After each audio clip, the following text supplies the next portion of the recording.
एक बार एक जैन गुरु थे। अपने शिष्यों को धैर्य व अभ्यास की महत्ता समझाने के लिए वे उन्हें जंगल में ले गए। वहां उन्होंने चौक से अलग-अलग पेड़ों पर सकेंद्रीय गोले बना दिए।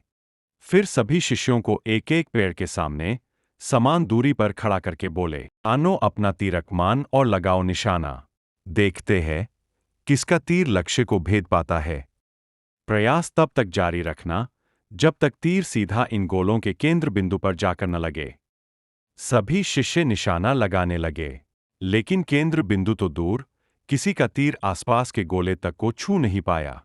शिष्यों ने थोड़ी देर कोशिश की, पर जब परिणाम हाथ नहीं लगा, तो गुरुदेव के पास जाकर बोले, "गुरुदेव, हमसे नहीं हो रहा। हमने कितनी बार प्रयास किया, किंतु तीर बिंदु पर नहीं लगता। क्या इसका कोई आसान तरीका नहीं है?" गुरु मुस्कुरा दिए और बोले, "चलो मेरे साथ।" फिर वे उन्हें दूसरी तरफ के पेड़ों के पास ले गए। जैसे ही शिष्यों ने वहां अपनी नजरें दौड़ाई, तो हैरानी से उनका मुंह खुला का खुला ही रह गया। एक नहीं, बल्कि एक के बाद एक कई वृक्षों के तनों पर वैसे ही सकेंद्रीय गोले बने थे। इतना ही नहीं, हर वृक्ष पर ठीक केंद्र बिंदु के ऊपर बिल्कुल सटीक निशाना लगा हुआ था।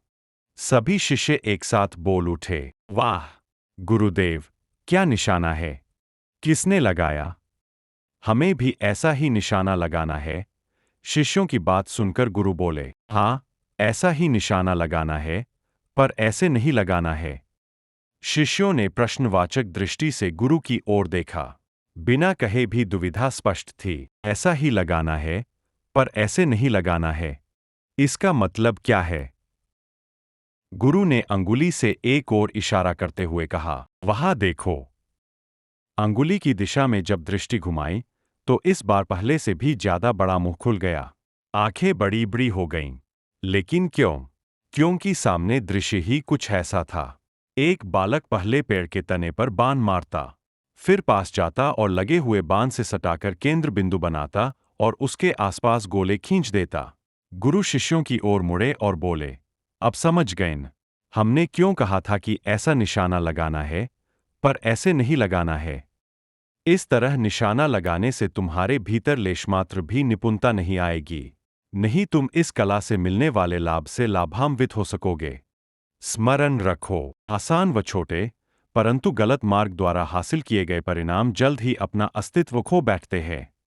वहीं, जो परिणाम सही तरीके एवं अभ्यास के आधार पर प्राप्त किए जाते हैं, वे लंबे काल तक अपना प्रभाव बनाए रखते हैं।